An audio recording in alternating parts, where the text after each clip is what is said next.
तो देखिए, north Korea और ईरान के न्यूक्लियर कोऑपरेशन को लेकर एक बड़ा खुलासा, एक बड़ी खबर। सबसे पहले बात करते हैं नॉर्थ कोरिया की।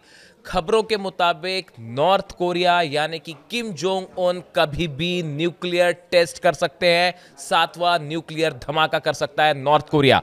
देखिए, दक्षिण कोरिया की डिफेंस इंटेलिजेंस एजेंसीज जो है, उनकी तरफ से यह दावा किया गया है कि जल्द ही किम जोंग उन जो है वो 7वां परमाणु परीक्षण का फैसला ले सकते हैं।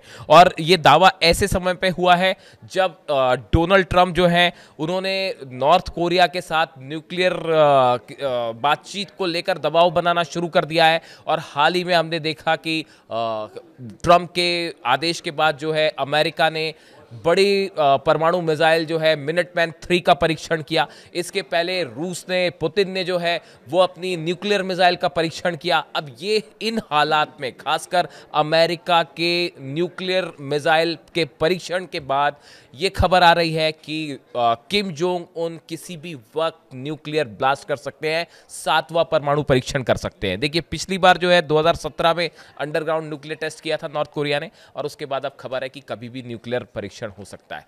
तो ये बात हुई नॉर्थ कोरिया की। नॉर्थ कोरिया ने पिछले 10 दिनों में 4 बैलिस्टिक मिसाइल्स टेस्ट किए हैं। 4 बैलिस्टिक मिसाइल्स, उसमें से 2 उस समय थे जब आसियान के दौरे पर थे डोनाल्ड ट्रंप, और उसी बीच में जो है वो नॉर्थ कोरिया ने 2 मिसाइल टेस्ट कर दिया। और उसके बाद 2 बैलिस्टिक मिसाइल टेस्ट हाल ही में हुए हैं पिछले 2 दिनों के अंदर। इन हालात में नॉर्थ कोरिया एक बार फिर बड़ा संदेश देना चाहता है अमेरिका को। अब देखिए, इस पूरे मामले में ईरान की भी जबरदस्त एंट्री हुई है, और ये खुलासे हुए हैं कि जो हमले हुए अमेरिका ने इस्फहान, नतांज और फोर्दो पे, जो न्यूक्लियर साइट्स पे ईरान के हमले किए, उसके बाद ईरान अब नॉर्थ कोरिया की मदद से इन पूरे न्यूक्लियर ठिकानों को फिर से तैयार कर रहा है। इस तरह की खबरें सिक्योरिटी और सुरक्षा और खुफिया एजेंसी से बाहर आने लगी हैं धीरे धीरे। अब देखिए, ये कोऑपरेशन को लेकर ऐसा क्यों कहा जा रहा है कि ईरान के लिए सबसे बड़ा मददगार न्यूक्लियर प्रोग्राम को फिर से रिबिल्ड करने में कोई हो सकता है, तो वो नॉर्थ कोरिया और किम जोंग उन हो सकते हैं। इसकी 3-4 बड़ी वजह हैं। देखिए, मार्क फिट्जपैट्रिक हैं, ये associate fellow for strategy technology and arms control IISS के में एसोसिएट फेलो हैं। इनकी तरफ से कुछ वक्त पहले एक आर्टिकल लिखा गया था जिसमें इन्होंने दावा किया गया है, इनकी तरफ से ये दावा किया गया कि Iran is not known to have lost any weaponisation capability in the June attacks. उन्होंने ये कहा कि ये जून के महीने में जो 12 दिन की जंग हुई थी, इसके बाद जो खबरें बाहर आई उसके मुताबिक ईरान के न्यूक्लियर प्रोग्राम से संबंधित या उनके वेपनाइजेशन, उनके हथियार बनाने की क्षमता को कोई खास नुकसान नहीं हुआ है। बात नंबर 1। बात नंबर 2, इनका ये कहना ऐसा है कि आजकल जो किम जोंग उन है, अगर इनके कुछ पिछले दिनों के फैसले देखें, Kim is more willing to take risk these days as demonstrated by his dispatch of troops to Russia to fight against Ukraine. इन्होंने कहा कि अगर हम किम जोंग उनके फैसले देखें पिछले कुछ महीनों के, तो उन्होंने रशिया को जो है वो मिसाइल्स प्रोवाइड करी, रशिया को वेपन्स प्रोवाइड किए, अपने सोल्जर्स, करीब 30,000 सोल्जर्स जो है वो यूक्रेन लड़ने के लिए भेज दिए, और उसके बाद लगातार बैलिस्टिक मिसाइल्स टेस्ट हो रहे हैं। उनका यह कहना है कि किम जोंग उन अब रिस्क लेते हुए, अमेरिका के अगेंस्ट जाते हुए ईरान की बड़ी मदद को तैयार हो सकते हैं, खासकर उसके न्यूक्लियर प्रोग्राम को फिर से खड़ा करने के लिए। और दूसरा, देखिए, एक बड़ी बात यह भी है कि दोनों देशों के ऊपर जो है वो सैंक्शंस लगे हुए हैं, ईरान के ऊपर भी और नॉर्थ कोरिया के ऊपर भी। दोनों के ऊपर सैंक्शंस लगे हैं, इसलिए दोनों देशों को इस बात की चिंता करने की जरूरत नहीं है कि उनकी तरफ, उनके क्या अमेरिका की तरफ से या यूरोप की तरफ से कोई और सैंक्शंस लग जाएंगे। ऑलरेडी ईरान के ऊपर स्नैपबैक सैंक्शंस लग चुके हैं, नॉर्थ कोरिया के ऊपर पहले से लगे हुए हैं। उन्हें किसी तरह का इस बात का डर नहीं है कि कोई और सैंक्शंस लगा देगा। इसके अलावा देखिए, एक और जो बड़ी बात है वो ये है कि ईरान जो है वो न्यूक्लियर मामले को लेकर अपना परसेप्शन बदलने में लगा हुआ है। देखिए, हम सब जानते हैं कि अली खामेनी साहब की तरफ से हमेशा ये कहा गया कि ईरान किसी तरह का कोई न्यूक्लियर वेपन नहीं बनाएगा, एटमी धमाका नहीं करेगा, क्योंकि ये मानवता के खिलाफ है। ये एक वेपन ऑफ मास डिस्ट्रक्शन है जिसका हम कभी इंसानियत के खिलाफ गलत इस्तेमाल नहीं करेंगे और हम इसे नहीं बनाएंगे।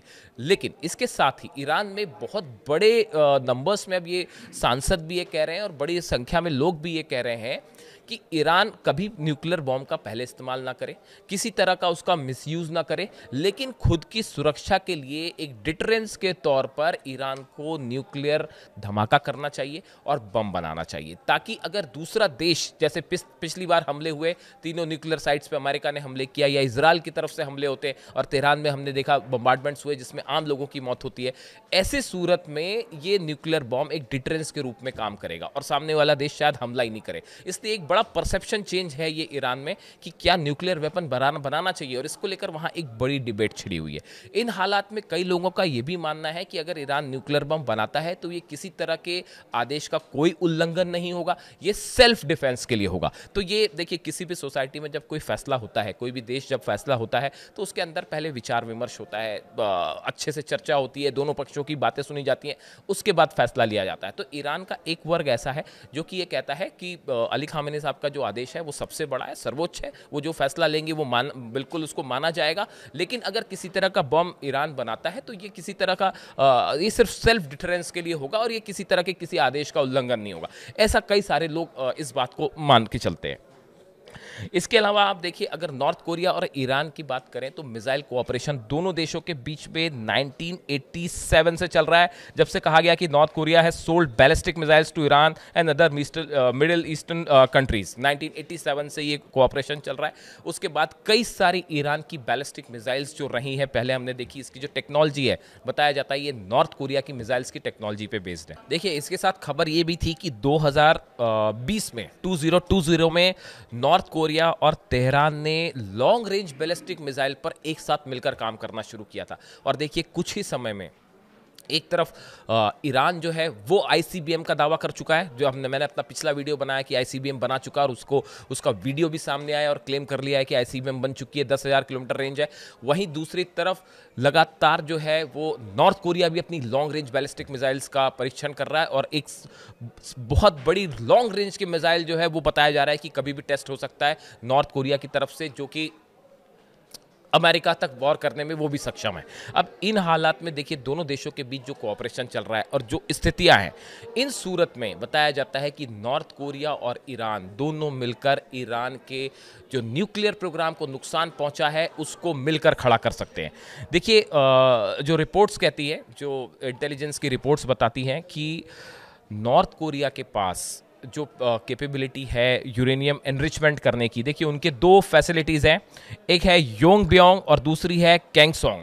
ये दो जगह है जहाँ पे नॉर्थ कोरिया का न्यूक्लियर एनरिचमेंट होता है, और इनके पास कैपेबिलिटी है कि ये बहुत ही कम समय में 180 केजी HEU यानी हाईली एनरिच्ड यूरेनियम बना सकते हैं। 180 केजी बड़ा अमाउंट होता है। इससे जो है करीब 6 से 7 न्यूक्लियर बॉम्ब बनाए जा सकते हैं, और अगर ये enriched uranium north Korea Iran को प्रोवाइड कर दे तो ये एक बड़ा डेवलपमेंट होगा, और इसमें कोई बड़ी आश्चर्य की भी बात नहीं होगी। बड़े सारे एक्सपर्ट्स ये कहते हैं। देखिए, असल में अमेरिका की कोशिश ये है, इजराइल की कोशिश ये है कि सैटेलाइट्स के जरिए समंदर में तमाम सर्विलांस करके इन जहाज़ों को बैन किया जाए। जो खबरें आती रहती है कि अमेरिका ने ईरान के जहाज़ों को बैन कर दिया, तेल ले जाने वाले जहाज़ों को बैन कर दिया, लेकिन इन तमाम कोशिशों के बावजूद हकीकत यह है कि ईरान का ऑयल इंटरनेशनल मार्केट में बिक रहा है, ग्रे मार्केट के जरिए बेचा जा रहा है, चीन भी खरीदता है, कई देशों तक जा रहा है।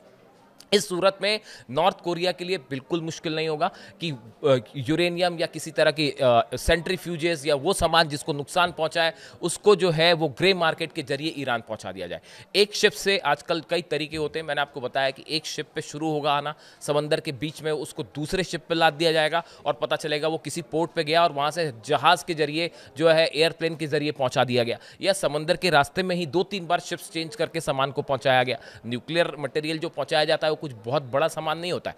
इस सूरत में इनका जो है ग्रे मार्केट के जरिए इसे एक जगह से दूसरी जगह पहुंचाना और उस पर रोक लगाना अमेरिका और इजराइल के लिए बेहद मुश्किल होगा। तो इस सूरत में अमेरिका के लिए ये एक बड़ी चुनौती है कि अगर नॉर्थ कोरिया और ईरान के बीच जिस तरह की खबरें हैं कि ये कोऑपरेशन फिर से तेज़ी से शुरू हो चुका है और ईरान के जो न्यूक्लियर ठिकाने हैं उनको रिबिल्ड करने का काम जो है वो north Korea Kim Jong Un कर सकते हैं, इस सूरत में ये एक बड़ी खबर होगी ईरान के लिए, नॉर्थ कोरिया के लिए, और बड़ा चैलेंज होगा अमेरिका और इजराइल के लिए। इससे जुड़ा जो भी जानकारी होगी आप तक पहुँचाएंगे। Thank you so much.